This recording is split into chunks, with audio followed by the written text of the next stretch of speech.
Bonjour et bienvenue sur Projet Libre, le podcast de linuxfr.org qui parle de logiciels libres, de données ouvertes et de communs numériques. Je suis Walid Nou et aujourd'hui, je suis ravi car avec moi, j'ai Arnaud Ferraris qui est le développeur principal et le fondateur de Mobian, une distribution Linux sur smartphone. Et avec lui, on va parler de Linux sur vos téléphones. Voilà, c'est la suite des 4 autres épisodes qu'on a fait, dont le dernier avec Fla de Framasoft qui introduit les problématiques liées à la vie privée. Et là, maintenant, on rentre un peu plus dans la partie Linux qu'on a introduite.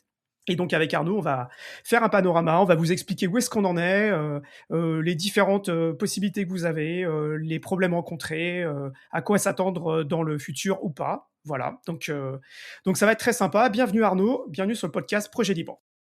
Bonjour Walid et merci de me recevoir. Eh ben écoute, pour commencer, question rituelle, je vais te demander de te présenter s'il te plaît. Est-ce que tu peux nous expliquer qui tu es, qu'est-ce que tu fais dans la vie d'abord? Je m'appelle Arnaud et je suis globalement ingénieur logiciel embarqué sous Linux en règle générale.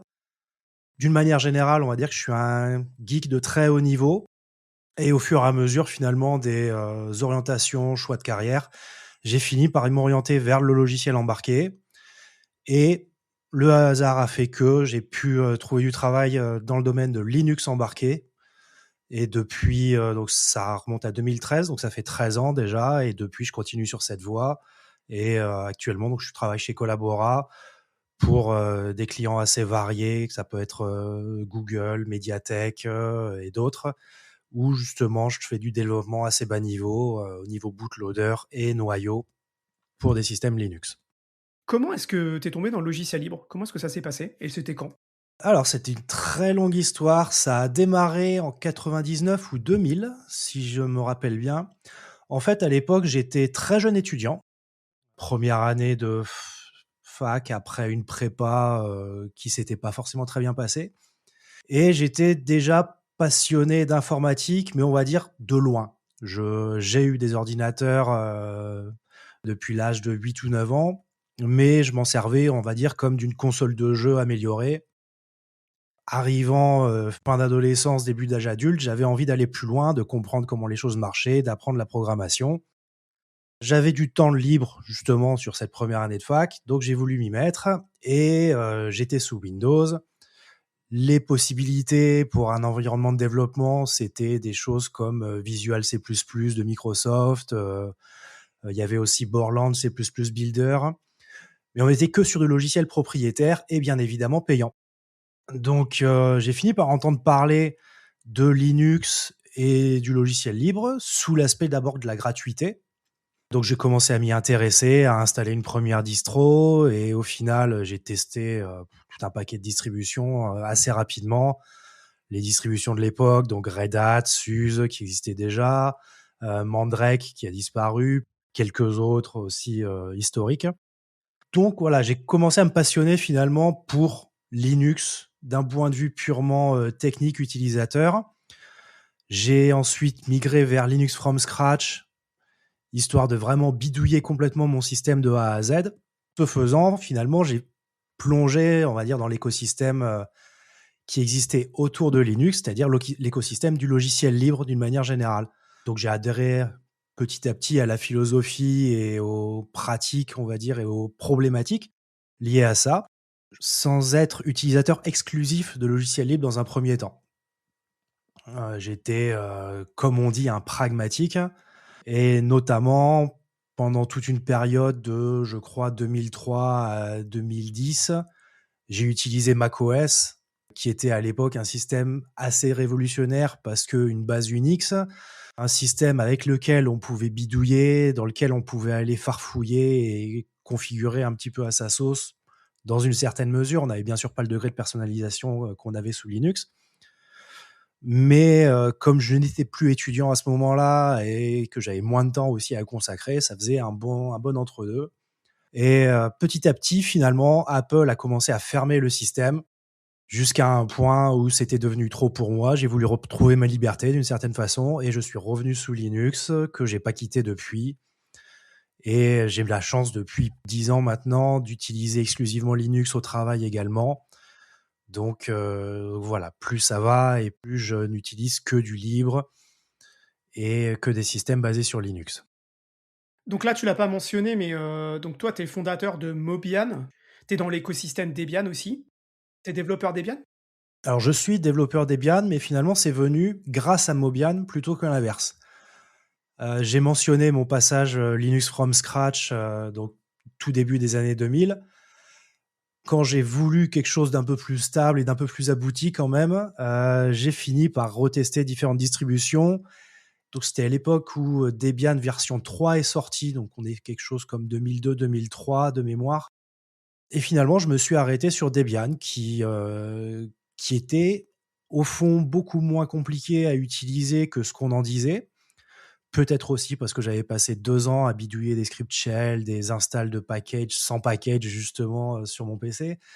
Mais en tout cas, ça m'a paru, nettement plus accessible que ce qu'on en disait et un système dans l'ensemble extrêmement bien fait avec, notamment le gestionnaire de paquets apt qui, à l'époque, était assez révolutionnaire parce que sur les distributions basées sur RPM comme, Red Hat ou Mandrake à l'époque, on n'avait pas encore ou alors c'était vraiment les tout débuts, ce gestionnaire de paquets qui pouvait tout simplement télécharger un paquet avec toutes ces dépendances pardon, depuis internet et l'installer en une commande sur son système. Donc voilà, depuis 2003, je dirais, j'utilise Debian comme, distribution Linux de référence et au fil du temps, à chaque fois que j'ai eu une nouvelle machine, à mettre en place, que ce soit un petit serveur à la maison, un media center ou quoi, mon réflexe immédiat, ça a toujours été: «OK, est-ce que je peux installer Debian dessus et comment?» Ça nous amène à la première partie qui est, pourquoi mettre Linux sur un smartphone? Déjà, est-ce que tu peux expliquer ce qu'on appelle Linux sur un téléphone, sur un smartphone, sur un mobile, s'il te plaît? Il y a plusieurs façons de faire tourner Linux sur un téléphone. La première, ça va être par exemple sous Android d'utiliser une machine virtuelle, qui fasse tourner un Linux. La deuxième, c'est, quelque chose qui est utilisé par d'autres distributions orientées mobile comme Ubuntu Touch par exemple, où on prend finalement le noyau et les services bas niveau d'Android et par-dessus on fait tourner un système plus proche d'une distribution Linux classique avec la glibc, donc la libc du projet GNU en général et tous les utilitaires auxquels on va être habitué. Et la troisième façon de faire, qui est celle dont je parle quand je parle de Linux sur mobile et on va dire que c'est globalement cette acceptation qui est répandue dans la communauté Linux mobile, c'est tout simplement de faire tourner un noyau Linux dérivé du noyau mainline, donc le noyau, maintenu par Torvalds, avec assez peu de patchs par-dessus, quelques dizaines, voire quelques centaines dans le pire des cas. Ce qui peut paraître beaucoup, mais on y viendra sûrement plus tard, est quelque chose quand même de vraiment très réduit finalement. Et donc faire tourner un noyau Linux standard qui ne vienne pas d'Android, qui ne soit pas fourni par un fabricant de téléphone Android, avec finalement toutes les utilitaires et les applications de l'espace utilisateur qu'on a dans une distribution classique comme Debian ou Fedora. Donc je disais là, quand on parle en fait, en vrai, de distribution Linux, sur un smartphone, sur un téléphone portable, en fait, on parle de porter une distribution existante sur un téléphone, quoi. Pour les gens qui veulent savoir la différence entre un téléphone et un ordinateur portable, on en parle, enfin, et un ordinateur, pardon, on en parle dans l'épisode avec Fla de Framasoft. On fait toute une partie sur quelle est la différence entre un téléphone et un ordinateur, voilà, en termes de composants, en termes d'écosystème, etc., quoi. L'idée est effectivement de porter des distributions existantes comme Debian, Fedora ou même Arch. Donc il y a plusieurs projets dans ce sens, en bénéficiant finalement de tout le travail qui est déjà fait par les distributions elles-mêmes sur l'empaquetage des logiciels, sur la gestion des dépendances, sur l'infrastructure aussi de compilation et tous les outils qu'on va avoir pour créer finalement la distribution elle-même, tout en l'adaptant aux spécificités du mobile qui, au fond, ne sont pas si différents que ça des ordinateurs, on va dire au niveau élémentaire. Et la différence d'ailleurs est de moins en moins importante, notamment avec des machines comme les ordi portables sur base de processeurs ARM, où on retrouve exactement les mêmes problématiques que ce qu'on a dans le mobile. C'est-à-dire déjà un processeur d'une architecture ARM, donc qui est une architecture différente des PC habituels, mais surtout le fait qu'on ait un certain nombre de périphériques intégrés dans le processeur. Donc ça inclut notamment la carte graphique, mais également la carte son parfois, tout un tas de blocs qui ont besoin d'un driver spécifique. Et là où c'est compliqué, ça a été que pendant très longtemps, les fabricants de processeurs mobiles ne jouaient pas le jeu de l'upstreaming, donc c'est-à-dire de reverser, leurs modifications au noyau Linux, on va dire de référence. Les choses sont heureusement en train de changer, notamment, par exemple, chez Qualcomm, on a beaucoup de travail qui est fait pour que les processeurs les plus haut de gamme soient supportés par le noyau Linux de Torvalds, tout simplement parce que ça leur donne un avantage compétitif aussi.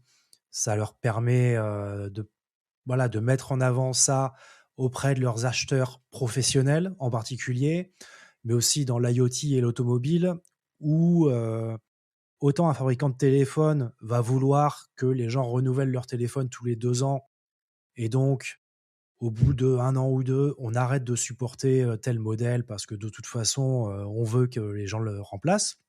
On veut vendre tout simplement. Autant dans l'automobile, c'est quelque chose qui est pas envisageable.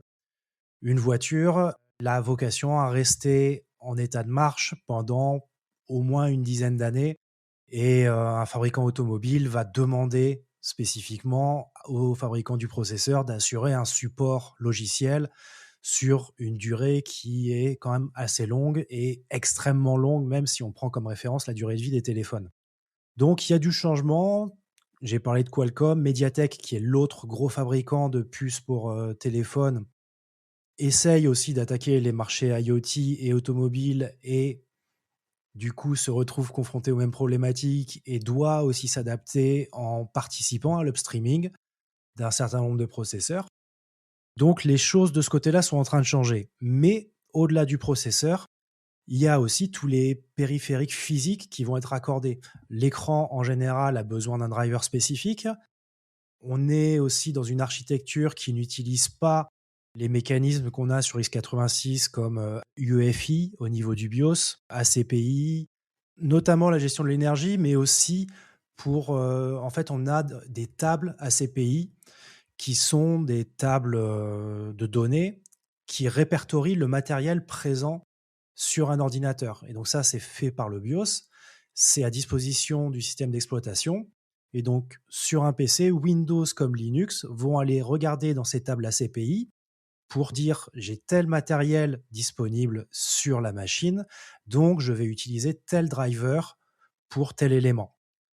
C'est quelque chose qui, en règle générale, n'est pas présent sur les machines ARM, donc on doit utiliser d'autres mécanismes, en l'occurrence le device tree, qui est initialement un fichier texte qui décrit en fait le matériel sous forme arborescente, mais ça implique d'avoir un bootloader, donc en quelque sorte un BIOS par machine. Sur les téléphones portables, ce bootloader ne fournit pas de table ACPI, donc on est obligé de trouver un autre moyen et donc d'embarquer finalement le device tree avec le kernel pour avoir une image noyau, on va dire, par machine. Donc ça fait partie des difficultés qu'on a sur les téléphones par rapport aux ordinateurs. Ça fait du boulot. Ça fait effectivement du boulot et je dirais même que c'est l'essentiel finalement du boulot de porter une distribution Linux sur mobile.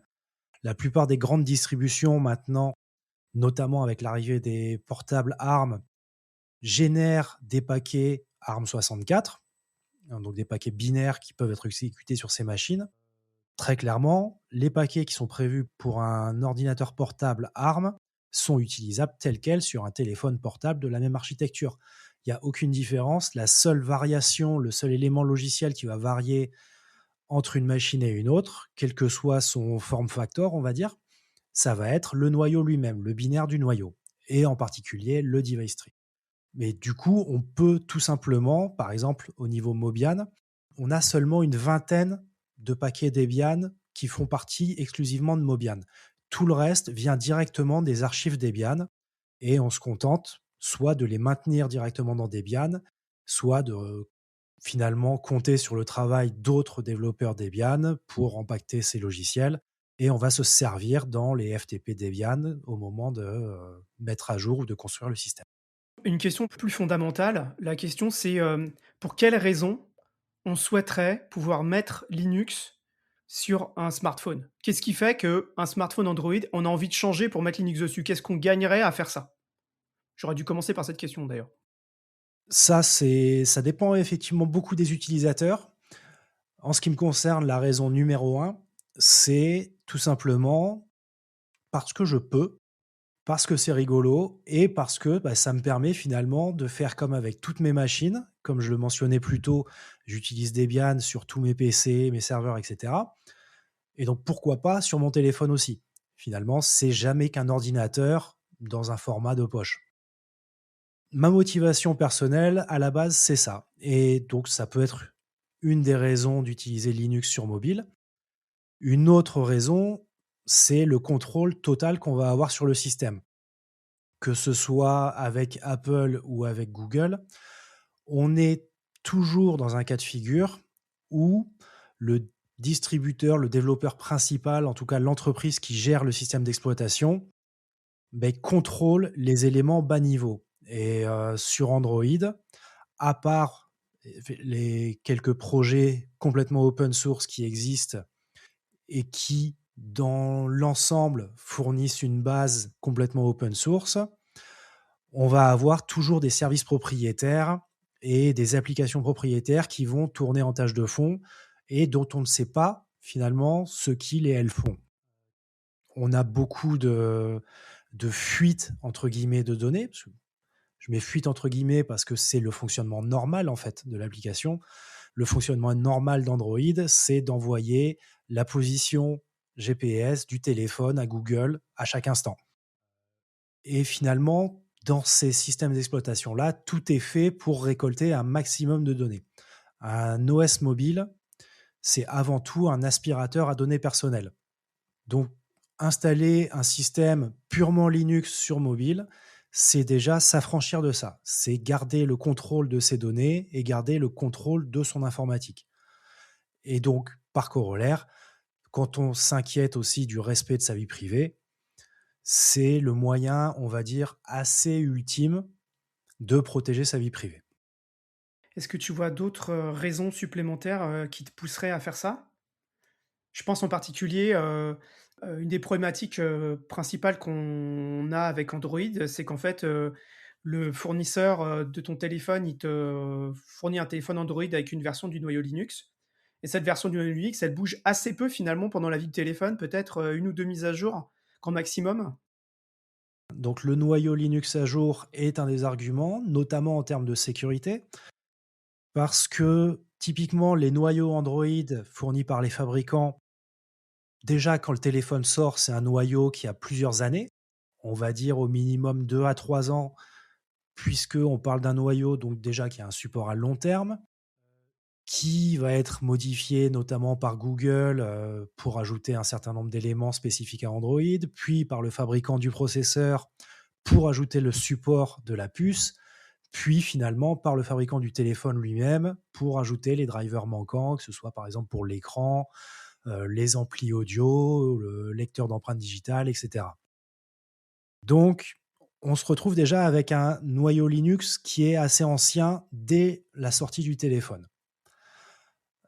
Ensuite, il va être mis à jour en général sur la même branche du noyau Linux. Donc, par exemple, à l'heure actuelle, on va avoir des téléphones qui sont peut-être vendus avec un noyau 5.4 ou 5.10 et on va rester sur cette version-là. Donc, on va juste prendre les mises à jour qui sont du noyau stable, on va dire du noyau LTS, donc Long Term Support de Linux. Mais cette version LTS, elle a aussi une date de fin de vie. Et au bout d'un certain moment, on finit par ne plus avoir de support du tout de la communauté Linux pour ce noyau. Typiquement, à l'heure actuelle, le dernier noyau LTS le plus ancien, c'est la 5.10 et je pense que le support va s'arrêter, 5.10 comme 5.15, le support s'arrête à la fin de cette année. Donc ça veut dire que si vous avez déjà un téléphone avec un noyau 5.4 ou plus ancien, il y a déjà plus un seul correctif de sécurité qui est issu pour pour ce noyau-là.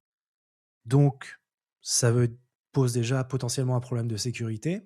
En plus, comme ce sont des noyaux qui sont très lourdement modifiés, on parle de plusieurs millions de lignes de code ajoutées par Google et les différents fabricants. C'est des noyaux qu'on ne peut tout simplement pas, en tant qu'acteur communautaire, on va dire, mettre à jour vers une version plus récente de Linux. Ça serait un travail colossal. C'est complètement hors de portée de développeurs indépendants et bénévoles comme nous. Donc, dans le monde Linux mobile, on essaye justement de suivre les évolutions du noyau, d'avoir un nombre de patchs par-dessus le noyau mainline qui soit limité. Ça représente en général quelques dizaines de milliers de lignes de code par rapport aux quelques millions que ce que le fabricant fournit.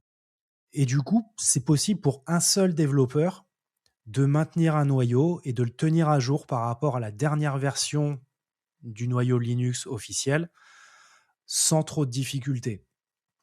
Je sais que typiquement en général, au niveau Mobian, quand on va faire une mise à jour d'un noyau, selon l'expérience du développeur, qui doit être quand même évidemment familier avec le noyau, mais sans être expert non plus. Et donc, selon l'expérience du développeur, ça va prendre de 2 à 6 heures pour faire un saut de version majeure, par exemple de la 6.17 à la 6.18. Toi, tu tournes avec quel noyau, par exemple, sur ton téléphone? J'ai un 6.18, Ok.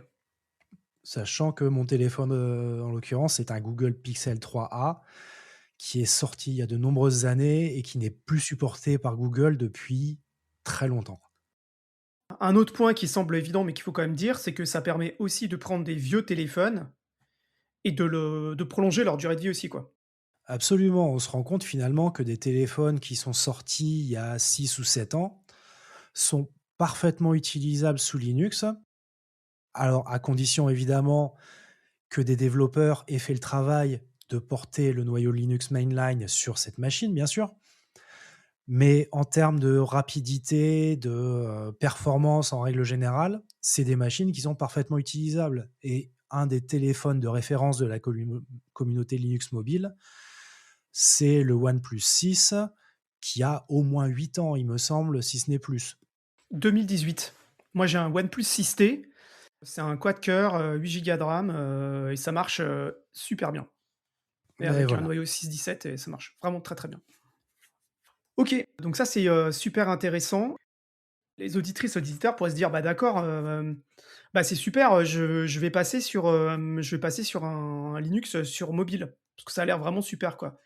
Mais en fait, quels sont les enjeux de l'utilisation d'un Linux sur mobile? En gros, quels sont les points qui vont être critiques par rapport à l'utilisation d'un téléphone sous Android si tu veux utiliser un smartphone Linux au quotidien, quoi? Alors, il va y avoir 2 aspects. Le premier, on va dire, ça va être le support du matériel. Comme le support Linux de ces machines est développé entièrement par une communauté de développeurs bénévoles pour l'essentiel, le support matériel n'est pas forcément au top et le fait que chaque machine ait en général un écran différent, des capteurs caméra différents et cetera, ne facilite pas les choses. Typiquement, le support des caméras dans Linux, mobile est vraiment balbutiant. On a assez peu de machines sur lesquelles on peut utiliser les caméras et encore moins de machines qui nous donneraient des photos d'une qualité acceptable. Donc ça, c'est déjà un premier point puisque l'utilisation d'un téléphone comme appareil photo est devenue, on va dire, banale, du moins dans le monde Android, iOS, mais dans l'univers Linux, ça n'est vraiment pas le cas. Il y a quelques téléphones qui permettent de faire des photos acceptables, mais ils sont vraiment très rares et on ne peut pas considérer que ce soit un appareil photo principal. Donc C'est déjà un premier point bloquant. Mais le point qui est le plus problématique, on va dire, c'est que sous Linux, par défaut, on n'a pas toutes les applications propriétaires d'Android. Donc, étant donné que les utilisateurs, en général, sont habitués à avoir accès à tout un tas d'applications, pour ne citer que, celle à laquelle je suis personnellement le confronté le plus souvent, c'est WhatsApp. Quasiment tout le monde, finalement, va partir du principe qu'on a ou on peut avoir WhatsApp. Et c'est quelque chose qui n'est pas vrai quand on a un téléphone Linux. Donc, il y a des possibilités d'utiliser ces applications. C'est quand même assez hasardeux, pas d'une fiabilité à toute épreuve. Et du coup, voilà, selon l'utilisation qu'on a de son téléphone, ça peut être très compliqué d'avoir déjà de garder le contact avec son entourage immédiat, avec ses proches, et ensuite de finalement trouver des alternatives à toutes ces applications propriétaires, puisque les applications en elles-mêmes, parfois, ne sont pas très compliquées, mais elles donnent accès à un réseau qui est lui propriétaire, où elles utilisent une API, donc une interface de programmation de communication entre le téléphone et les serveurs du développeur de l'application, qui sont propriétaires, qui ne peuvent pas finalement être facilement implémentés sous Linux dans une application open source. Le client de messagerie Signal, de messagerie instantanée, il n'y a pas de version, ARM. Absolument, et le cas de Signal est très intéressant puisque c'est une application open source, mais la politique, on va dire, des propriétaires, en quelque sorte, de Signal, est de ne pas accepter de clients développés par d'autres sur leur réseau. Donc, déjà, d'une part, ils ne fournissent pas d'application Linux ARM pour Signal. Ils proposent quand même, ils fournissent des bibliothèques qui permettent de s'interfacer avec leur réseau, mais à l'heure actuelle, elles ne permettent pas d'utiliser une machine Linux, quelle qu'elle soit, en tant que client principal pour Signal. Sur Signal, on va avoir une machine principale, une machine primaire, qui va avoir toutes les clés de sécurité, et derrière, on va pouvoir autoriser d'autres machines, donc qui pourront être des PC sous Linux ou autres. Et donc, pour Signal, on ne peut pas avoir un Linux en tant que machine primaire. Ça peut évoluer, mais ça nécessite d'avoir une machine Android ou iOS en tant que téléphone primaire pour ensuite pouvoir autoriser son téléphone Linux pour accéder à Signal. Pour ça, c'était un exemple, Signal, mais il y en a plein d'autres, des exemples, on y viendra après, je pense, sur la partie application. L'appareil photo, c'est quelque chose d'hyper intéressant parce qu'en fait, le capteur en lui-même, il te donne des photos, mais après, il y a tout un ensemble logiciel qui permet de retoucher la photo et de faire en sorte qu'on a des photos de bonne qualité, quoi. Et ça, en fait, toute cette partie logicielle, en fait, c'est pas open source, on n'y a pas accès, ce qui fait que, entre autres, sous Linux, bah, au mieux, t'as les photos du capteur photo, quoi. Absolument, et dans le cadre de tout ce qui est photo, ça va même encore plus loin dans le sens où, comme c'est un élément assez sensible du point de vue des fabricants en termes de propriété intellectuelle, ils ne veulent pas libérer le moindre code à ce sujet. Et on se retrouve finalement dans un cas où Google a mis en place un sous-système spécifique dans le noyau Linux qui permet d'utiliser des drivers en espace utilisateur, donc qui ne font pas partie du noyau. Donc même les téléphones Android qui ont un noyau basé sur Linux, qui doit donc être rendu disponible par le fabricant, les sources du noyau ne contiennent rien en rapport avec les éléments qui permettent de faire des photos. Donc ça va être les drivers, effectivement, des capteurs caméra, mais aussi sur le processeur, l'interface de communication qui est utilisée avec le capteur, et surtout l'ISP. Donc c'est Image Signal Processor. Donc c'est un bloc hardware dans le processeur du téléphone qui fait tout simplement du traitement d'image et qui implémente des fonctionnalités comme l'exposition automatique des photos, l'autofocus, la balance des blancs, etc. Et donc même ces blocs ISP n'ont pas de driver open source pour la plupart. Donc les choses sont en train de changer petit à petit, mais on se retrouve avec quelque chose qui est uniquement distribué sous forme binaire dans l'espace utilisateur et finalement, ça tourne sous Linux certes, mais on ne peut même pas avoir un début de source là-dessus. Et il y a une dernière chose que tu as pas mentionnée non plus, c'est toute la partie voix pour appeler et recevoir des appels, qui est aussi, potentiellement assez problématique, sous Linux. Dans l'ensemble, c'est plus un manque de familiarité des développeurs avec les systèmes audio qu'une réelle difficulté, mise en place par le fabricant ou autre. En général, les drivers audio qu'on va trouver dans les noyaux, downstream, on va dire, des fabricants Android, sont utilisables pour comprendre comment ça fonctionne et le réimplémenter en driver mainline.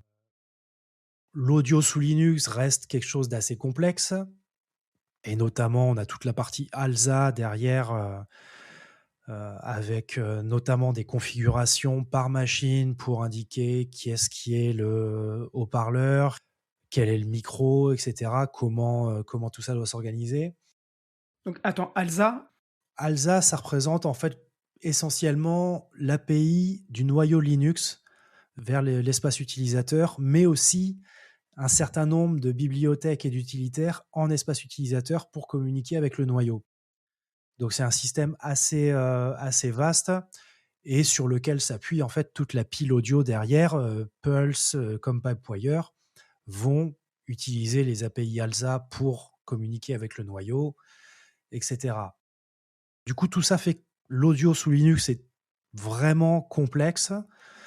En plus, l'audio en soi, finalement, c'est un concept assez basique, mais on se rend compte qu'il y a énormément de difficultés et de cas d'usage en plus différents qui vont finalement rendre l'implémentation très compliquée. Donc, au niveau le plus basique, on a des développeurs qui sont tout à fait compétents, on va dire, et très bons dans la programmation noyau, et cetera, mais qui ne sont pas forcément familiers avec l'audio numérique. Ça, c'est un premier obstacle, mais on arrive à passer outre, on arrive à trouver des solutions et petit à petit à arriver à un niveau relativement correct de support. Un point par contre qui est plus problématique, c'est le déploiement actuel de VoLTE, donc Voice over LTE, c'est-à-dire que la voix ne passe plus par les mécanismes habituels du téléphone portable, 2G, 3G, enfin depuis les débuts du GSM, on va dire, mais sont transportés sous forme de données en 4G ou 5G. Donc VoLTE, le problème c'est que c'est assez propriétaire, on n'a pas de spécification publique sur le sujet. Et j'ai envie de dire que même quand on a une spécification publique dans le monde du mobile, en règle générale, c'est pas forcément quelque chose d'utile puisque les opérateurs, en général, vont faire toutes sortes de choses qui ne sont complètement hors spec et donc avoir des interfaces non standards. Un très bon exemple de tout ça, c'est le MMS ou la messagerie vocale visuelle, où chaque opérateur finalement va rajouter sa petite sauce et on va pas pouvoir faire d'appli réellement universelle pour ça. Et donc on a le même souci avec Volt, qui fait que ça dépend des implémentations des opérateurs, mais du coup, il faut avoir le support logiciel, sachant que le modem est généralement intégré à la puce, donc on n'a pas non plus une marge de manœuvre folle sur ce qu'on peut ou ce qu'on veut en faire. Et du coup, voilà, avec l'arrêt programmé de la 3G et donc la généralisation de Volt sur toutes les infrastructures mobiles, on a effectivement quelque chose de potentiellement problématique à ce niveau-là. Donc il y a des efforts, notamment OpenIMSD ou 81 VoltD, je crois. Enfin, il y a quelques projets logiciels qui visent à permettre l'utilisation de Volt depuis une machine Linux. Pour l'instant, ça reste très aléatoire et pour certains utilisateurs, ça fonctionne, pour d'autres, ça ne fonctionne pas. Parfois, il faut reflasher un système Android pour pouvoir finalement le configurer pour Volt et derrière réinstaller un Linux qui utilisera la config précédemment établie. Mais dans tous les cas, on n'a pas de solution unique, universelle sur ce sujet. J'aimerais qu'on vienne maintenant 5 minutes sur les différentes approches. On en a parlé très rapidement, on en a parlé aussi, un peu avec Fla dans l'épisode précédent. C'est les différentes approches, des distributions Linux. Donc tu en as touché 2 mots tout à l'heure en introduction. Soit on part d'un noyau Linux et dessus on va faire sa distribution et cetera. Soit on part d'un noyau Android et on vient rajouter, toute la couche, les utilitaires Linux, par-dessus, quoi. Hem, Ce qui s'appelle Allium, de mémoire. Absolument. Quel est, d'après toi, les avantages et les inconvénients d'Allium par rapport à utiliser un noyau Linux standard? Enfin, surtout, quel est l'avantage d'Allium, en fait? Pourquoi on utiliserait Allium? Alors l'avantage d'Allium, et ça c'est indéniable, c'est qu'il permet d'arriver très vite à un support matériel complet. Donc, vu qu'on utilise le noyau Android avec les couches de bas niveau d'Android également, ce qu'on appelle Hardware Abstraction Layer, donc abréviation HAL, et donc ça donne Allium derrière. On utilise finalement les drivers propriétaires qui sont fournis par le fabricant du téléphone directement, avec le noyau qu'il a lui-même concocté, qui est optimisé pour cette machine. Et du coup, on va avoir un support des caméras tout à fait raisonnable, avec une possibilité d'avoir des images de qualité bien meilleure que ce qu'on a avec un Linux pur, entre guillemets. On va avoir le support du capteur d'empreinte digitale, par exemple. L'audio n'est pas un problème.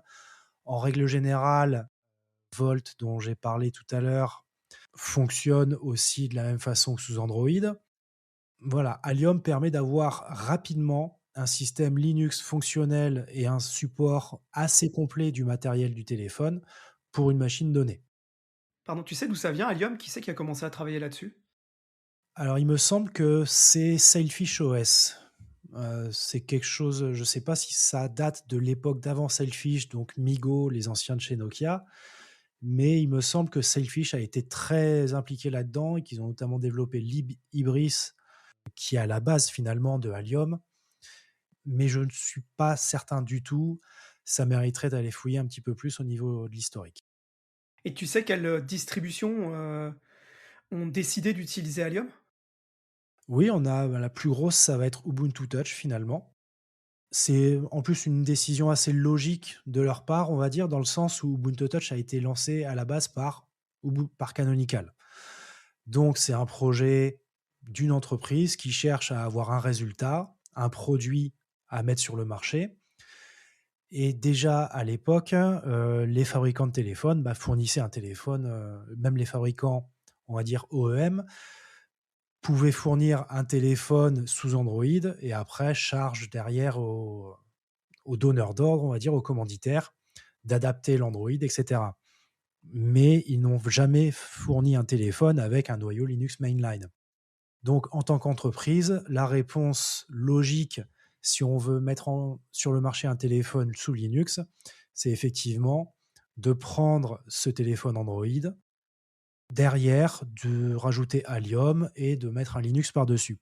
Donc Ubuntu Touch étant la version actuelle étant une émanation de ça, ils sont restés finalement sur le mode de fonctionnement où on utilise Allium et ça leur permet quand même de supporter un nombre très important de téléphones avec un niveau de support matériel pour chaque qui est, du point de vue d'une distribution Linux mainline, qui est assez impressionnant. OK. Donc on a Selfish OS, on a Ubuntu Touch, c'est les 2 grosses distributions qui l'utilisent, quoi. Absolument. OK. Imaginons je suis un utilisateur, je suis, intéressé par tester, Linux sur mobile. La première chose, c'est trouver la bonne plateforme, quoi, trouver le bon téléphone. Moi, quand j'ai cherché, mon téléphone, principal, je voulais pas y toucher dans un premier temps et mes téléphones de secours, ils étaient pas, forcément supportés. Donc je me suis tourné vers, enfin j'ai regardé un peu les supports sur les sites de Postmarket, de Ubuntu Touch et cetera et effectivement, de tout ça, de manière un peu empirique, j'en suis arrivé à me dire: «OK, bon, un OnePlus 6, ou 6T, ça a l'air bien, quoi». Mais globalement, qu'est-ce qu'on peut se dire si on veut faire du Linux sur mobile et avoir une expérience correcte? Vers quelle plateforme tu te tournes? Ça, c'est une très bonne question. Je dirais qu'effectivement, ceux que tu as mentionnés, donc OnePlus 6 et 6T, ça fait partie des machines de référence. Pourquoi ça fait partie? C'est quoi? C'est le support du processeur qui est bon? Qu'est-ce qui fait qu'en fait on en est arrivé à un peu partout, je vois des gens qui disent: «Bah, moi j'ai un OnePlus 6 ou 6T quoi». Alors en fait, le OnePlus 6 est basé sur un processeur Snapdragon 845 de chez Qualcomm et il se trouve que Qualcomm avait sorti à l'époque, où ce processeur était leur, haut de gamme, ils avaient sorti aussi une carte de développement, Dragon Board 845C si je dis pas de bêtises et donc comme c'était une carte de développement qui se voulait une carte de référence pour tout type de développeur, pour promouvoir aussi les processeurs Qualcomm auprès de développeurs embarqués plus traditionnels et cetera. Ils ont missionné Linaro pour pour supporter finalement cette carte de développement et donc ce processeur dans le noyau mainline. Donc ce qui fait que le OnePlus 6 est si populaire, c'est déjà d'une part qu'il utilise un processeur qui avait déjà un support matériel dans le noyau Linux qui était existant et d'assez bonne qualité. Et ensuite, c'est le hasard qui a fait que, voilà, certains développeurs avaient ce téléphone. Ils se sont dit: «Beh, le processeur est déjà supporté, qu'est-ce qu'on peut faire nous de notre côté pour l'utiliser vraiment en tant que téléphone?» Et il y a une communauté qui s'est créée autour de ça. Et finalement, ça a jeté les bases du support communautaire des processeurs Qualcomm, en tout cas des téléphones à processeur Qualcomm. Parce que derrière, il y a eu un certain nombre d'autres développeurs qui s'y sont intéressés, qui se sont rendus compte que: «Ah tiens, bah là, le processeur que j'ai, c'est pas un 845, mais il est quand même dérivé de celui-ci» et finalement, en fait, Qualcomm, comme tous les fabricants de processeurs en général, réutilisent les blocs matériels d'un processeur à l'autre. Ils vont rajouter des cœurs, ils vont les rendre plus rapides, ils vont changer une ou 2 choses, mais c'est toujours incrémental, des variations sur un même produit et à partir du 845 qui était bien supporté, on a pu avoir le support d'autres processeurs, le Snapdragon 670 par exemple, qui est utilisé dans les Pixel 3a et 3a XL. D'autre part, on a Fairphone qui a sorti le Fairphone 5 avec un processeur orienté IoT, mais qui est un dérivé d'un processeur Qualcomm qui était sorti il y a quelques années, le 7C Gen 2, je crois, qui était pressenti pour être intégré dans des Chromebooks. Et donc, Google, en tout cas la division Chrome OS à l'époque, imposait aux fabricants du processeur d'implémenter un support upstream pour le processeur s'ils voulaient avoir une chance d'être intégrés dans des Chromebooks.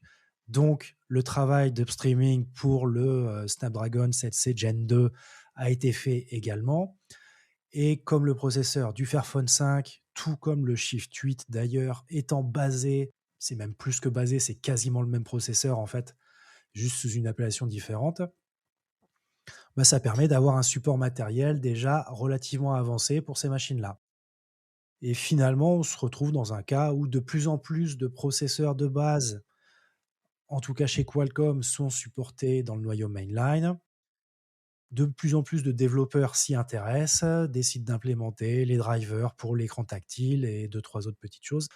Ça devient presque exponentiel finalement en termes de nombre de machines supportées et d'architecture matérielle, supportée par le noyau mainline.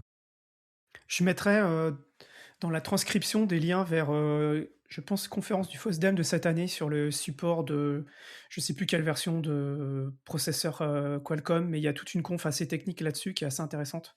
Je mettrai les liens dans la transcription. Le cas de Fairphone est intéressant puisque déjà, ils ont Lucas, un de leurs développeurs, qui est un des core développeurs de Postmarket dont on parlera après et qui donc fait un travail, je crois que c'est pas forcément le seul d'ailleurs là-dessus, mais il fait un travail de portage des Fairphone dessus donc ça aussi, même si c'est pas, enfin ça a aussi certainement pour but d'avoir un support, correct de ces téléphones, qui en plus de ça, sont là pour durer un certain temps, quoi. Absolument, côté Fairphone, on a effectivement une vision de support à long terme et ça inclut potentiellement, c'est plus au stade expérimental de leur côté, mais ça inclut potentiellement l'utilisation d'un noyau Linux mainline pour s'affranchir des difficultés de maintenance des, noyaux de fabricants, Qualcomm et cetera. Ils ont une vraie volonté là-dessus et en plus de ça, effectivement, le fait que Lucas soit développeur post-Market OS et employé par Fairphone en même temps, permet d'avoir un support encore meilleur, en tout cas potentiellement meilleur, puisque en tant qu'employé Fairphone, Lucas a accès à des documentations techniques et à des schémas électroniques qui ne sont généralement pas disponibles pour les développeurs de la communauté. Oui, ce que je voulais dire, c'est qu'en fait, à partir du moment où tu as fait une fois le travail du support matériel et qu'il est, mis dans le noyau, Linux mainline, après c'est gagné, quoi. Absolument, une fois que c'est upstream, bah, c'est quelque chose qui n'est plus à faire et en plus, au sein de la communauté mobile, quasiment tout le monde communique. Donc finalement, ce que va faire un sur une machine va pouvoir être, d'une part, facilement porté sur une autre, distribution, par exemple, mais aussi facilement essaimé sur d'autres machines et le support des caméras, dans ce cas-là, est un très bon exemple, dans le sens où on a un certain nombre de développeurs qui se cassaient les dents dessus, jusqu'au jour où il y en a un ou une qui a trouvé une solution qui fonctionnait sur sa machine, qui l'a publié, les autres sont allés regarder, s'en sont inspirés et on se retrouve à un point où 3 ans en arrière, on était quasiment tous persuadés qu'on n'aurait jamais de support de caméra sur les téléphones basés sur le puce Qualcomm et bah, maintenant, quasiment tous les nouveaux téléphones supportés sous Linux gagnent le support des caméras avant le support de l'audio. Donc il y a une évolution très rapide et toujours très positive, ce qui essaime sur l'ensemble de l'écosystème dès qu'on a trouvé une solution qui fonctionne sur une machine ou une famille de machines. Si maintenant on passe à une des couches au-dessus, c'est-à-dire, la couche des environnements de bureau, qu'est-ce qu'on va retrouver comme environnement de bureau, comme type d'environnement de bureau différent? Est-ce qu'on va retrouver les mêmes environnements de bureau qu'on trouve sur un desktop Linux, mais version mobile? Est-ce qu'on va en trouver d'autres qui sont spécifiques? Qu'est-ce que tu peux nous dire, sur ce sujet? Bah, ça reproduit finalement assez bien ce qu'on a sur les ordinateurs plus classiques, dans le sens où on a des environnements qui sont basés sur les technologies KDE, d'autres qui sont basés sur les technologies GNOME et d'autres encore qui sont complètement différents. On n'aura pas exactement les mêmes environnements, mais en tout cas, on aura quelque chose de très proche dans le sens où les technologies sous-jacentes sont de toute façon les mêmes. Et donc, par exemple, d'un côté, on va avoir Plasma Mobile, qui est une version mobile de Plasma Desktop. L'essentiel des briques logicielles est identique, mais on va avoir des petites différences, comme par exemple le compositeur ou le lanceur d'application, qui là sont vraiment faits pour mobile parce que l'ergonomie est quand même très différente. On a uniquement un écran tactile à disposition, pas de clavier ni de souris.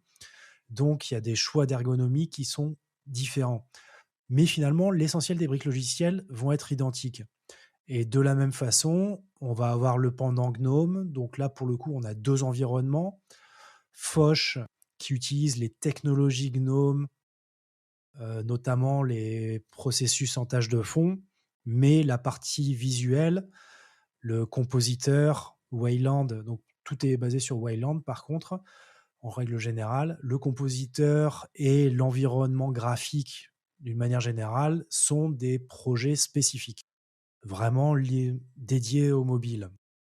GNOME Mobile, c'est pour l'instant un fork de GNOME Shell, avec une volonté quand même des développeurs d'intégrer petit à petit leurs modifications dans GNOME Shell et donc faire en sorte que le GNOME pour bureau puisse être installé tel quel sur un mobile et fonctionner, s'adapter finalement en termes de fonctionnement et voilà, fournir une interface tactile utilisable. Donc on a déjà les deux gros environnements de bureau habituels qui sont disponibles sous une forme ou une autre sur mobile. Et à côté de ça, on va avoir les outsiders. Je pense notamment à SXMO, qui est un projet complètement différent, qui réplique finalement l'expérience utilisateur, en tout cas qui a vocation à réexpliquer l'expérience utilisateur des Tiling Window Manager, donc i3, Sway et compagnie, avec une utilisation assez extrême des mouvements à 1, 2, 3, 4 doigts sur l'écran pour différentes fonctionnalités. On a aussi un environnement qui est un petit peu différent, qui est l'Omiri. C'est en fait l'environnement graphique Ubuntu Touch qui est dérivé de Unity qui existait avant sur Ubuntu. Donc voilà, là on a les principaux environnements mobiles. En général, les utilisateurs et utilisatrices vont souvent s'orienter vers Plasma Mobile ou Foch, selon qu'ils viennent de l'écosystème GNOME ou KDE. J'avais commencé par KDE Mobile, par KDE Plasma. Et puis, en discutant avec les gens de Postmarket sur leur stand au FOSDEM, ils m'ont dit, «Tu devrais essayer Foch quand même». Et effectivement, j'ai mis Foch et c'est quand même, je trouve que c'est personnellement un peu plus abouti, en tout cas sur le téléphone que j'ai, ça marche vraiment bien pour le coup. C'est vraiment très utilisable, quoi. Oui, je suis assez d'accord avec ça. Ceci étant, il y a eu quand même beaucoup de progrès côté Plasma Mobile dans les 2 dernières années, je dirais. Globalement, quand on était sur Plasma version 5, il y avait énormément de bugs et c'était clairement pas abouti, mais justement, ça venait beaucoup du fait qu'il y avait beaucoup de briques logicielles qui étaient spécifiques au mobile. À partir de Plasma 6 et en particulier 6.2, ils ont réussi à intégrer un certain nombre de ces briques spécifiques au mobile dans le Plasma desktop de base. Et donc finalement, ça permet d'avoir plus de développeurs impliqués, plus d'utilisateurs, de corriger les bugs, donc déjà de repérer les bugs plus facilement et de les corriger plus facilement aussi. Donc effectivement, j'ai aussi cette expérience du fait que Foch soit beaucoup plus abouti et plus utilisable au quotidien. Ceci dit, pour les inconditionnels de KDE, il faut noter qu'il y a beaucoup de progrès qui ont été faits dans les 2 dernières années. Je pense, sans l'avoir vraiment utilisé récemment, que Plasma Mobile est maintenant à un stade où il peut être utilisé quotidiennement. Et je sais que typiquement, un des contributeurs de Mobian utilise Plasma Mobile au quotidien et c'est d'ailleurs lui qui nous aide le plus pour corriger les bugs et mettre en place ce support-là. Toi, tu utilises Foch? Tu utilises quelle interface? J'utilise Foch, oui, depuis que j'ai commencé sur Linux Mobile, tout simplement parce que bon, déjà de base, je suis plus GNOME que KDE, mais aussi que j'ai démarré, on va dire, mon voyage Linux Mobile ouais, bientôt 6 ans, et qu'à l'époque, il y avait vraiment que Foch qui était utilisable. Alors, si on remonte maintenant, on continue à remonter et maintenant on parle des applications.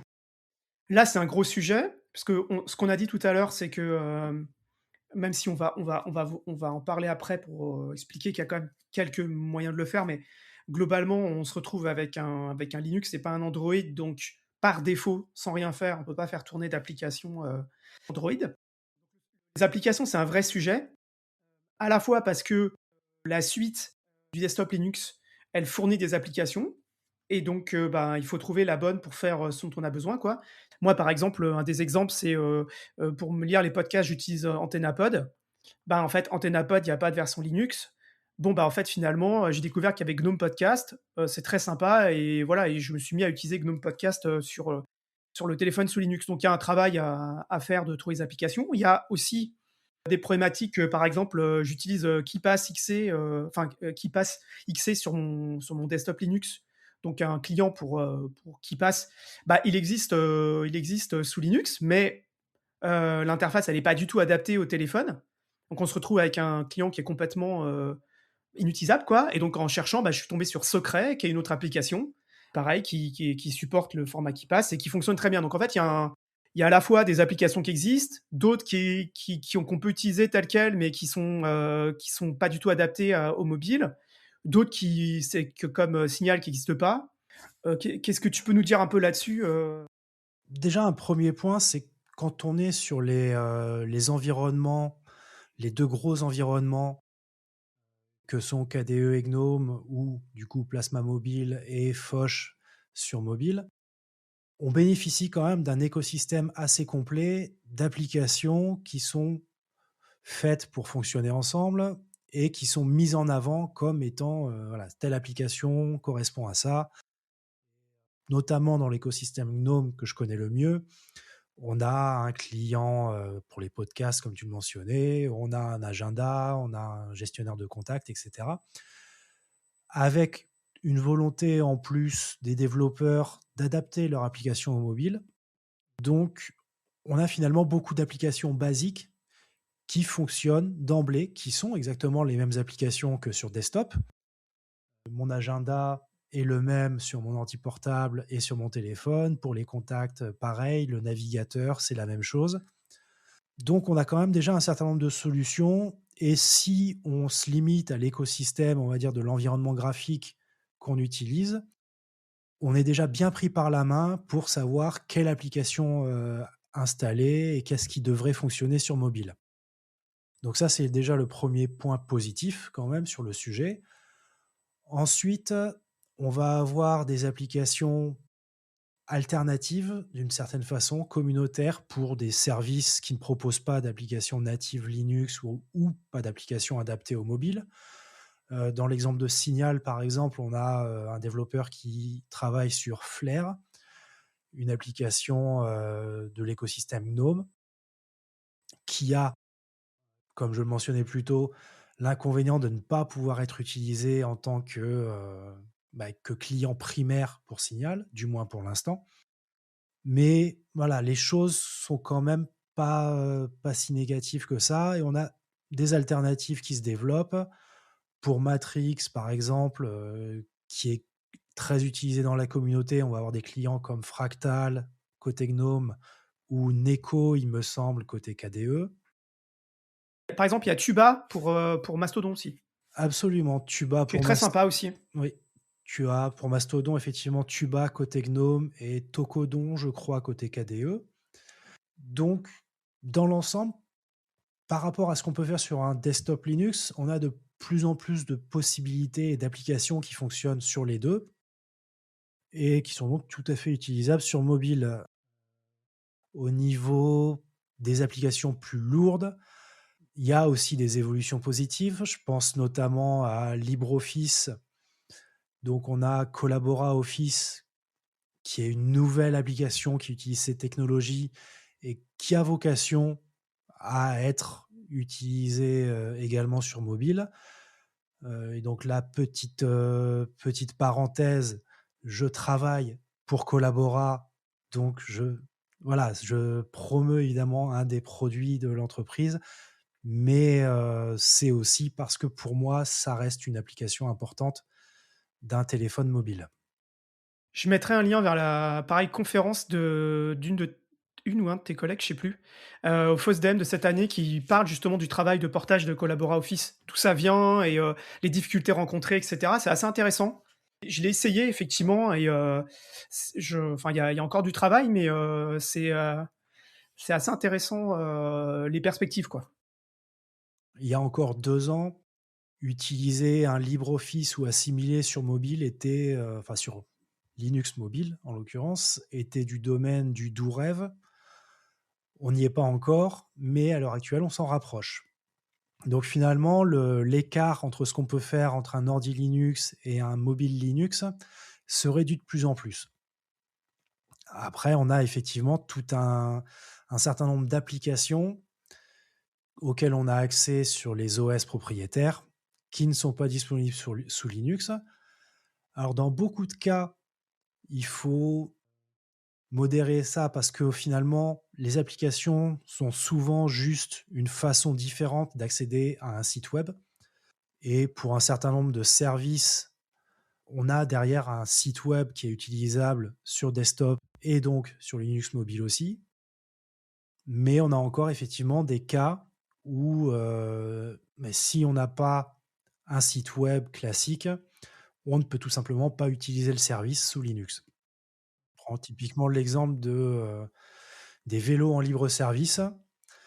Il y a quelques années, on se rendait à une borne, on achetait un ticket sur la borne et on prenait le vélo. Maintenant, ça passe par appli mobile et donc dans ma ville en tout cas, à Toulouse, je ne peux pas prendre de vélo service, sauf sur certaines bornes très rares, en général pas forcément bien fournies, qui fournissent toujours ce service d'impression de tickets à la demande. Mais pour le reste, c'est, une appli mobile propriétaire, inaccessible pour les utilisateurs de Linux. Donc, soit on a une application native Linux dont l'interface est optimisée pour l'application mobile qui existe, soit il y en a pas, mais le service qu'on veut fournit une version web et on peut utiliser la version web. La troisième possibilité, c'est un autre projet qui s'appelle Wildroid et qui, lui, va permettre de faire tourner des applications Android sur son Linux, que ce soit son desktop ou là, dans notre cas, le téléphone, quoi. Absolument, oui, et tu fais bien de mentionner que Wildroid est aussi utilisable sur un desktop Linux. En fait, le principe est assez simple, il s'agit de faire tourner réellement un système Android dans un conteneur Linux.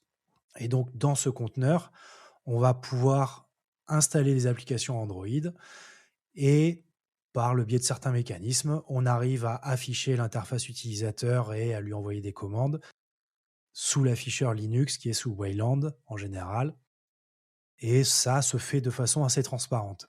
De mémoire, Wildroid utilise un conteneur Lineage OS d'une version qui n'est pas la dernière. Donc certaines applications pourraient ne pas fonctionner. Il y a aussi notamment les services Google Play qui sont propriétaires, qui ne sont pas disponibles dans ce conteneur. Et donc du coup, on va avoir notamment, par exemple, les applications bancaires qui utilisent un mécanisme d'authentification de Google qui permet en fait de vérifier l'intégrité de la machine, ne peuvent pas fonctionner dans, Wildroid. Quand tu installes Wildroid, en tout cas, sur mon téléphone, c'est comme ça. La première fois que tu lances, il te demande quelle image tu veux télécharger. Tu as l'image nue et tu as l'image avec les Google Apps. Enfin, avec les services Google. Moi, j'utilise la version nue, mais voilà. Et par contre, la problématique qu'il y a, c'est que moi, dans mon cas, par exemple, le conteneur, bah, il n'a pas accès à la caméra et il n'y a pas accès non plus par défaut sans faire de manip. Enfin, il n'a pas accès à l'environnement de mon téléphone, quoi. Je peux pas échanger des données entre les deux, etc. Mais je peux faire, par contre, tourner des applications Android. Ça tourne plutôt pas mal. J'avais un peu peur pour la batterie, mais en vrai, ça a l'air d'aller, quoi. Mais voilà, il y a des limitations. Absolument, et oui, effectivement, on peut faire tourner les services Google Play, on va dire, dans ce conteneur, mais il me semble que certains mécanismes, comme le mécanisme d'authentification, en fait, de la machine, je connais plus le nom exactement, mais C'est c'est c'est pas Play Protect? C'est pas les services Play Protect? non, il me semble que c'est quelque chose d'autre qui permet justement, en fait, de valider le fait que le téléphone ne soit pas routé, que le bootloader n'ait pas été déverrouillé, et c'est utilisé notamment par les applis bancaires. Donc pour, soi-disant, ajouter un niveau de sécurité supplémentaire. Dans les faits, c'est assez discutable, mais bon. Toujours est-il que voilà, ce service particulier d'authentification de la machine n'est pas disponible parce que forcément on est sur, un système routé qui n'a pas un bootloader vérifié, sécurisé par Google. Donc on n'aura pas ce niveau-là, et du coup, les applications bancaires qui sont, l'utilisateur principal quand même de ce mécanisme, ne vont pas pouvoir fonctionner. On va avoir aussi, et ça c'est plus inquiétant je trouve, les, applications qui sont mises en place pour la vérification d'identité numérique, comme France Identité par exemple, qui ne devraient pas pouvoir fonctionner sur Wildroid, justement parce qu'elles utilisent ce même mécanisme d'authentification de la machine. Et donc on se retrouve avec des applications de service public qu'on ne va pas pouvoir faire tourner sous un Linux et qu'on ne va pas pouvoir utiliser tout simplement par notre choix d'un OS différent. Donc ça commence à être un petit peu plus, tendancieux à mon avis que le simple fait de pouvoir utiliser ou non un vélo en libre service, quoi. Mais ton application bancaire, c'est déjà le cas avec des ROM custom. Je sais pas, si tu prends, Revolut par exemple, sur mon téléphone sur Revolut il marche pas quoi. Il me dit que c'est pas enfin que l'application peut pas fonctionner. Donc déjà ce problème-là, on l'avait déjà avec les ROM custom et de mémoire, il y a un projet qui est en train de se monter, qui a été initié par, je sais plus si c'est les gens de Selfish, je sais pas, bref, de faire une espèce de d'API open source, concurrentes pour pouvoir le proposer à des applications. Bon bref, pour l'instant, ça a l'air un peu embryonnaire, quoi, mais je crois qu'il y a un truc, j'avais vu passer un truc là-dessus. Oui, effectivement, ça avait popé il y a quelques semaines, je crois. C'est, peut-être Sailfish ou iOS peut-être. Mais en tout cas, il y a effectivement une volonté d'offrir une alternative. Toujours focus par contre sur Android pour l'instant, donc on ne sait pas si ça donne quelque chose, est-ce qu'on pourra s'en servir sous Linux ou non? Ça reste encore une question, ouverte. Mais effectivement, on a le même problème sur les ROM custom et sous Linux, pour ce type d'application. L'heure tourne, si on continue, notre, voyage, dans le monde, magnifique de Linux sur mobile, il y a quelque chose qui m'intéressait de discuter, c'était la collaboration entre les projets et à différentes étapes, quoi. Ce que tu expliques depuis tout à l'heure, c'est que au niveau matériel, il y a de la collaboration. Donc il y a des gens qui développent des drivers et puis, qui vont être utilisés par d'autres. Il y a des gens qui travaillent sur, du support de caméra et vont être utilisés par d'autres. Donc en fait, on comprend qu'en fait, finalement, il y a de la collaboration à tous les étages. Un peu ce qu'on retrouve sur un Linux, depuis, toutes ces années, quoi. Ça ressemble être à peu près les mêmes, dynamiques. Oui, tout à fait, bah, c'est une communauté qui est tout de même relativement petite. On cherche tous à résoudre les mêmes problèmes. Très naturellement, finalement, on échange sur ce qu'on fait, sur les solutions qu'on trouve et on collabore assez naturellement sur un certain nombre de points. C'est d'autant plus le cas que, il y a des projets aussi donc déjà collaboration de base sur le matériel, mais aussi sur l'écosystème et vers où on veut mener, l'expérience Linux mobile via des contributions croisées aux environnements graphiques parfois, aux services qui vont tourner en arrière-plan pour notamment, la gestion de l'audio. Par exemple, un point qui a été réglé comme ça par le passé, ça a été la gestion des appels audio sur un téléphone, qui est quand même un cas d'usage assez fréquent, où certains développeurs ont développé un logiciel qui permettait de switcher automatiquement dans le cas d'un appel audio sur le micro intégré, le petit haut-parleur qu'on porte à l'oreille, etc. Et vice-versa quand l'appel se terminait, qui a derrière été adopté par toutes les distributions Linux. Donc on essaye en général de faire des solutions qui vont à tout le monde et de les partager, d'aider les autres à les mettre en place de leur côté s'ils ont des difficultés. Tout le monde en retire quelque chose parce que de toute façon, les autres vont avoir travaillé sur un autre détail. Et donc il y a un échange et une collaboration constante sur tous ces points-là. J'ai pas très bien compris, tu sais si au niveau des environnements de bureau, il y a des discussions assez haut niveau là, justement là-dessus? C'est ce que tu avais l'air de dire? Ou des collaborations au niveau, non? C'est ça que tu dis? Il y a effectivement des collaborations, oui, il y a dans tous les cas, même, entre le monde KDE et le monde GNOME, il y a des discussions sur des mécanismes, pas forcément niveau graphique, mais, ça peut être, qu'est-ce qu'on fait pour les notifications push, par exemple? Et donc, je sais qu'il y a le projet Unified Push, qui est un projet communautaire de développement, finalement, qui permettrait de fournir un service de notification push qui soit indépendant de Google et d'Apple, qui pourrait fonctionner sur Android, mais aussi sur Linux mobile, et donc qui pourrait être intégré à l'ensemble des environnements graphiques. Par exemple, pour donner un exemple de collaboration, il y a, les gens de Postmarket qui ont pas très longtemps récupéré du code qui venait de Selfish OS sur la gestion de l'USB. Et donc maintenant, avec un téléphone sous Postmarket, quand on est dans la version développement, la version Edge, et qu'on branche son téléphone, et ben en fait, on peut accéder au protocole MTP, chose qu'on pouvait pas faire avant. Voilà, donc ils ont. Alors je sais pas si ce code a été mis en open source récemment ou pas. Enfin bref, en tout cas, ça c'est voilà, j'ai vu passer un message qui date d'il y a quelques semaines, du 28 décembre, voilà, 2025. Et donc, bah, effectivement, j'ai testé et ça fonctionne. Donc, c'est assez cool, quoi. Donc, voilà, donc on voit qu'il y a des collaborations entre les différents projets. Mais malgré tout ça, il y a quelque chose que j'aimerais savoir, c'est est-ce que d'après toi, il y a des limites, il y a des trucs qu'on ne sera pas capable, même avec la meilleure volonté du monde, de faire dans les années à venir? Alors évidemment, La première chose qui me vient à l'esprit, c'est, le support de tous les téléphones, possibles et imaginables, essentiellement les récents, puisque plus la machine est récente, moins on a de chances d'avoir un support du processeur dans le noyau mainline et donc plus ça demande du travail. Donc typiquement, la communauté se focalise en général sur un certain nombre de processeurs et des machines qui sont toujours un petit peu anciennes. Donc il y a ces problématiques de support matériel qui vont perdurer. On va continuer à faire des progrès, on va continuer à améliorer notamment le support des caméras. On va certainement trouver des solutions pour, les appels téléphoniques VoLTE et cetera. Mais on restera quand même limité en termes de nombre de machines disponibles.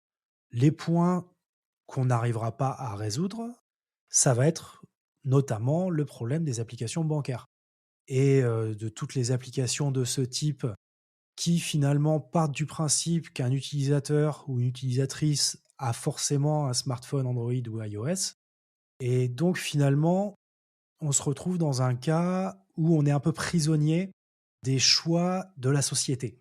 Dans ce cadre-là, où on va créer une appli pour tout, c'est bien beau, mais ça exclut de fait un certain nombre d'utilisateurs et on ne peut pas proposer d'alternatives puisque ça utilise soit des protocoles qui sont complètement fermés, soit des chiffrements auxquels on ne pourra jamais avoir accès, en termes de clés de chiffrement par exemple, soit des services comme le service d'authentification de Google auquel on ne peut pas avoir accès non plus sous un Linux. Pour moi, la principale difficulté, oui, ça va être de finalement d'arriver à combattre ou de faire sans toutes ces applis qui se multiplient, qui, envahissent en quelque sorte notre quotidien, en tout cas le quotidien de la plupart des gens, mais duquel on est, laissé à l'écart. OK. Je voulais qu'on parle du financement de tout ça. Qui travaille sur ces sujets? Ce que je comprends, c'est que toi, c'est pas ton boulot. La plupart, des gens, ça a pas l'air enfin, une partie des gens, en tout cas, ça a pas l'air d'être leur boulot non plus. Il y a des fabricants, dont c'est le travail d'essayer de faire des téléphones, qui sont supportés sous Linux. Où est-ce qu'on en est un peu en termes de financement de tout ça, quoi? C'est-à-dire, qu'est-ce qui est financé par le travail bénévole et qu'est-ce qui est financé par des sociétés? Vaste sujet. Effectivement, vaste sujet. Globalement, ce qui est financé par le travail bénévole, ça va être à peu près tout. Les sociétés vont financer, pour certaines, le support matériel upstream d'un processeur particulier. Ça, c'est le cas pour Rockchip, pour Qualcomm, même pour Mediatek maintenant. Donc, on va dire que les briques de base du support matériel sont financées par des entreprises. L'adaptation à chaque machine, en général, est un travail purement bénévole, sauf dans quelques rares cas. Donc, on a parlé de Fairphone, il y a aussi Shift qui participe un petit peu à ça pour leur téléphone, mais dans l'immense majorité des cas, c'est un travail 100% bénévole. Pas une faune? Ils ont financé un peu de travail là-dessus, mais dans tous les cas, ça n'inclut pas d'upstreaming. Donc, on se retrouve finalement avec des patchs à porter sur chaque nouvelle version du noyau. D'ailleurs, c'est un des points qui a mis une partie de la communauté en désaccord avec Pine64, donc l'entreprise derrière le PinePhone. C'est que Pine64 se considère comme une entreprise purement matérielle qui font des produits à bas prix et que du coup, le logiciel est laissé entièrement à la communauté. Donc ils y participent à la marge, mais ça fait pas partie dans tous les cas de leur vision d'entreprise. Ils ont, il me semble, été assez clairs là-dessus quand même pendant pas mal de temps et donc eux ne contribuent pas, non. OK. Donc là, la majorité du travail est fait par des bénévoles. Il y a quand même un certain nombre de développeurs freelance qui vont réussir à, décrocher des contrats pour améliorer tel ou tel aspect. Je pense notamment en briques logicielles, importantes pour l'écosystème mobile, il y a Modem Manager, dont le développeur est, embauché ou était en tout cas par Google et la maintenance de Modem Manager faisait partie de ses attributions. On a des développeurs, freelance comme le développeur principal de Foch qui arrivent à avoir aussi des contrats, parfois privés, pour améliorer, ce système. Et on a aussi le financement qu'on va dire public. Que ce soit PostmarketOS ou Mobian, on a un certain nombre d'utilisateurs et utilisatrices qui font des dons au projet, des dons financiers. Plus côté PostmarketOS qui commence à avoir un certain montant disponible et qui peuvent du coup payer des développeurs sur une durée de plusieurs semaines à quelques mois sur des problématiques spécifiques. Ça a été le cas notamment récemment sur l'audio, la gestion de l'audio notamment dans l'écosystème Pipewire, où en tant que communauté bénévole, on avait trouvé une solution à l'époque où Pulse Audio était utilisé sur toutes les machines, qui fonctionnait plus très bien dans le monde Pipewire. Et donc, l'essentiel du travail était finalement de porter ce mécanisme dans un des logiciels de l'écosystème Pipewire, qui est WirePlumber. Et ça a été fait l'été dernier, financé par PostmarketOS, et donc un développeur indépendant qui a pris en charge ce projet sur une durée d'un mois et demi ou 2 mois pour arriver à une solution qui soit en plus upstream dans WirePlumber et donc disponible sur toutes les distributions Linux à l'heure actuelle. À côté de ça, je sais que de mémoire, en tout cas sur Postmarket, ils ont des financements NLNet. Je sais pas si toi tu en as sur, Mobian ou pas, mais donc est-ce qu'il y a des financements, des subventions, qu'on peut avoir à côté, d'organismes de financement, quoi? Alors, côté Mobian, on n'y fait pas appel, tout simplement parce qu'on est un petit projet avec assez peu de contributeurs et personne dans le lot qui serait disponible pour travailler de façon payée là-dessus. Donc, en général, les dons qu'on nous fait sont utilisés soit pour acheter du matériel, des nouveaux téléphones pour pouvoir porter Mobian dessus, pour payer l'infrastructure évidemment, le serveur web, le nom de domaine, et cetera. Et parfois, quand on a suffisamment, bah, pour faire un don à d'autres projets, pour les aider sur tel ou tel aspect. Potentiellement, dans les mois qui viennent, financer des petits projets, mais voilà. Dans tous les cas, oui, il y a effectivement NLNet qui finance le logiciel libre, donc PostmarketOS en a bénéficié, Foch en a bénéficié aussi. Unified Push, il me semble que j'ai mentionné tout à l'heure, a eu aussi une subvention de NLNet pour ça. De la même façon, GNOME, donc même si c'est pas spécifique mobile, l'été dernier ou l'an dernier, je crois, GNOME avait eu une subvention du fonds souverain allemand pour améliorer l'accessibilité de leur stack logiciel. Et donc oui, il y a quelques gros financements publics sur lesquels on peut s'appuyer, et notamment il y a un programme européen qui est en cours de lancement, qui est le programme Horizon. Et je sais qu'un certain nombre de projets se sont alliés, donc des projets qui sont basés autant sur Android que sur Linux Mainline, s'allient pour faire une proposition à ce programme pour une amélioration potentiellement significative. Là, on parlerait de plusieurs dizaines peut-être, ouais, je dirais 10 à 15 développeurs qui seraient payés à plein temps pendant 3 ans sur ces sujets. Donc, je pense que effectivement, c'est la voie à suivre. C'est une bonne chose déjà que tout ça soit en place. Et effectivement, dans l'état actuel des choses, si on veut une amélioration de l'écosystème logiciel sur mobile, en particulier sous Linux, c'est véritablement vers des subventions publiques et des programmes publics, notamment de souveraineté numérique, que les choses vont pouvoir se débloquer. J'encourage les auditrices et les auditeurs qui veulent en savoir plus sur, la fondation NLNet et les fonds de financement européens à aller écouter l'épisode 17 de la saison 2. C'est un épisode assez passionnant, sur NLNet, ce que c'est, d'où ça vient et cetera, et comment ils arrosent, tout l'écosystème, open source, en Europe. C'est assez fou, je suis un très, très grand supporter de NLNet, voilà. OK, donc je m'aperçois qu'il y a un truc qu'on n'a pas dit. On a parlé de Mobian, on a parlé de Postmarket comme étant, 2 des projets qui, se basent sur un noyau, Linux, mainline, mais est-ce qu'il y en a d'autres? Alors oui, il y en a d'autres. Ils sont un petit peu moins connus, on va dire. Mais je sais qu'on a un projet basé sur Arch, on a un projet basé sur Fedora, on en a d'autres aussi qui sont un petit peu différents. Ça va être Devuan, qui est un fork de Debian, qui a aussi son pendant mobile. Il y a des projets comme LunoS, qui se basent plutôt sur WebOS, anciennement PalmOS, donc quelque chose d'assez, ancien à la base. Il y a aussi, ça doit être Maemo, qui est basé sur MeeGo, donc l'héritage des Nokia N900, qui travaille sur des, problématiques similaires et qui essaye aussi d'aller sur des noyaux Linux mainline. Donc voilà, et dans les distributions, on va dire, desktop qui sont portées sur mobile, j'en oublie certainement aussi.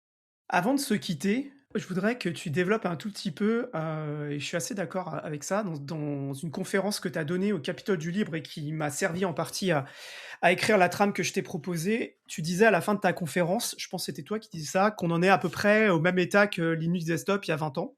Ce que je trouve assez vrai. Est-ce que tu pourrais un peu développer ce que tu entends par là?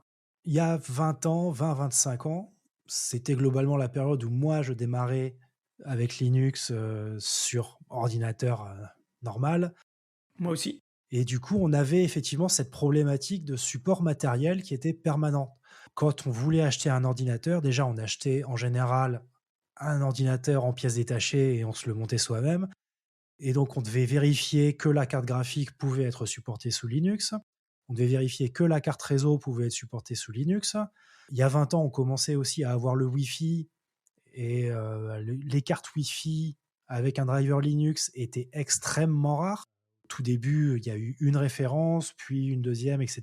Ça a fini par s'améliorer. Mais dans tous les cas, on devait choisir son matériel en fonction de ce qu'on voulait en faire, c'est-à-dire l'utiliser sous Linux. Et ça allait même jusqu'au modem ADSL dans les premiers temps de la DSL, où il y avait le fameux, Speed Touch, Alcatel. qui était un modem Alcatel effectivement, un modem USB dont certains avaient réussi à écrire un driver pour Linux et qui du coup est devenu la superstar des modems ADSL, assez rapidement, et que finalement qui était en rupture de stock partout et que chacun cherchait à se procurer par tous les moyens possibles. Donc voilà, on avait vraiment toutes ces problématiques-là. Au niveau logiciel, on avait aussi d'autres enjeux. Le fait qu'on n'avait pas de suite Office sous Linux il y a 25 ans, ça a commencé réellement avec Star Office libéré par Sun Microsystems au début des années 2000. Mais avant ça, on n'avait rien de cette qualité, qui a évolué par la suite en OpenOffice puis LibreOffice. Donc on était vraiment dans un état où, en tant qu'utilisateur ou utilisatrice de Linux, on était très limité dans ce qu'on pouvait faire, dans le matériel qu'on pouvait utiliser et dans le logiciel auquel on pouvait avoir accès. Avec évidemment tout un tas de, logiciels qui n'étaient disponibles que sous forme propriétaire sous Windows. À l'heure actuelle, on peut acheter quasiment n'importe quel PC, mettre une clé USB Linux, que ce soit, quelle que soit la distribution, j'ai envie de dire, et quasiment tout va marcher direct. On peut avoir occasionnellement des problématiques avec le Wi-Fi, Bluetooth ou la carte graphique, mais dans tous les cas, on arrivera à trouver une solution relativement simple. À l'heure actuelle, en plus, on a énormément de choses qui passent par des services web. Donc le manque d'applications spécialisées n'est parfois plus un problème aussi sous Linux. Du coup, on en arrive à un stade où utiliser Linux sur un ordinateur classique est quasiment indolore. On en est clairement pour l'instant à l'étape de je choisis mon téléphone parce que je sais qu'il va fonctionner sous Linux. Moi, cette démarche me rappelle très fortement effectivement, j'ai acheté mon premier ordinateur sous Linux en 2000 et donc bah, voilà, j'ai choisi le matériel, la distribution que je voulais et cetera. J'ai dû chercher mes applications, les trouver et tout. Enfin, c'était un travail, intellectuel, long quoi, de trouver, son environnement, comment on allait vouloir, le faire, les applications, qui étaient alternatives à ce que j'utilisais avant et cetera. C'était assez, enrichissant quoi et donc on en est un peu, effectivement ici quoi. Avant de te laisser la conclusion, je sais pas comment aborder ça, mais moi, en fait, j'en suis venu à Linux sur mobile en me disant: «Bon, en fait, en vrai, Google, ils sont en train de refermer progressivement Android. Les sources, ça devient de plus en plus compliqué, ils les publient de moins en moins et cetera. Toutes les ROM custom Android, bah, elles sont basées sur le fait qu'il y a OSP et que le code, il est disponible régulièrement. Mais si demain, il y a plus de ça, quoi. Si demain, il y a plus ça devient super compliqué parce qu'en fait, on peut plus avoir de ROM custom. On est bloqué dans l'écosystème Android. Et donc, en fait, ma démarche a été de me dire, OK, d'accord, mais en vrai, où est-ce qu'on en est sous Linux? Est-ce que ça peut être viable ou pas? Et donc en fait, moi j'ai ce grand questionnement quoi. Qu'est-ce qui se passe demain s'il y a plus d'AOSP ou si ça devient de plus en plus compliqué? Voilà, c'est comme ça que j'en suis venu à m'intéresser à ça et à me dire aussi, bah, en termes de souveraineté, ça pourrait être une bonne voie pour, un jour, à terme, arriver à proposer une alternative à nous quoi, une alternative à iOS et Android quoi. Je sais pas quel est ton point de vue là-dessus? Tu m'aurais parlé de ça il y a 2 ans, j'aurais été un petit peu plus pessimiste.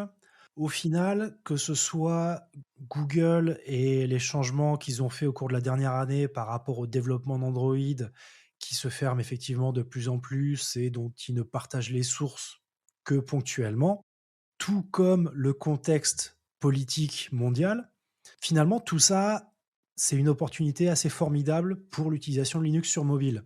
Parce que n'est plus juste une bande, de marginaux qui veulent faire un truc pas comme tout le monde. On se retrouve finalement au cœur de problématiques de vie privée, de, soutenabilité aussi sur le long terme et de souveraineté numérique qui prennent une importance assez capitale ces derniers temps. Donc c'est effectivement et notamment par le biais des programmes publics de l'Union européenne, une excellente opportunité pour nous. Après, il y a quand même, de mon point de vue, la problématique du fait de faire une app pour tout, qui est aussi un problème de société qui sera à résoudre et pour lequel on n'a pas forcément de solution technique à apporter, mais plus, on va dire, du militantisme politique et finalement promouvoir une vision un petit peu différente de la société. Mais dans l'ensemble, effectivement, les ROM custom, sans dire qu'elles sont menacées à court terme, c'est un écosystème qui va devoir se réinventer aussi et s'adapter à tous ces changements de la part de Google.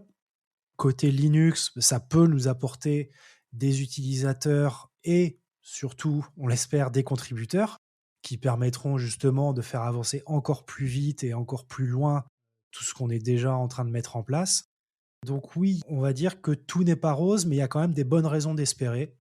Et finalement, on peut être raisonnablement optimiste sur la possibilité de reprendre en main son informatique personnelle à tous les niveaux. Là-dessus, on va faire une conclusion. Je vais te laisser un mot de la fin. N'hésitez pas, si vous avez la possibilité de vous procurer un téléphone qui est assez bien supporté, on a beaucoup parlé du OnePlus 6, le Pixel 3 est aussi une option intéressante. Ce sont des machines qu'on trouve d'occasion à des tarifs très bas, moins d'une centaine d'euros. Si vous avez les moyens et l'envie, n'hésitez pas à aller essayer, à jouer avec et qui sait, peut-être que ça vous donnera envie de contribuer. La marche technique n'est pas si haute que ça et de toute façon, plus on est de fous, plus on arrivera à améliorer le système, rapidement et de façon à ce qu'il plaise au plus grand nombre. Eh ben parfait, c'est là qu'on termine cet épisode. Ça fait 1h40 qu'on parle. Je pensais pas qu'on allait parler autant, mais c'était assez passionnant. Sujet qui m'excite beaucoup. Je dois avouer que ça me travaille beaucoup ce sujet-là.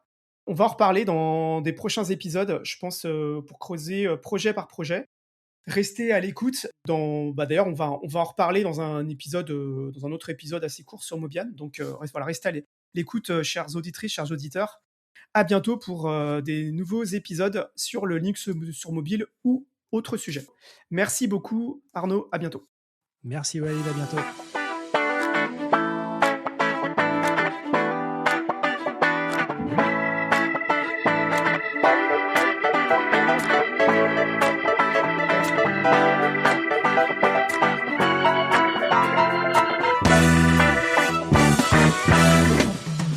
Vous avez écouté un épisode de Projet Libre, le podcast de linuxfr.org. La musique est composée par Clément Oudot, alias Captain, sous licence CC by SA, retrouvée sur kptn.org. Si vous avez aimé le podcast, vous pouvez en parler autour de vous et nous soutenir en suivant le lien dans la description de l'épisode.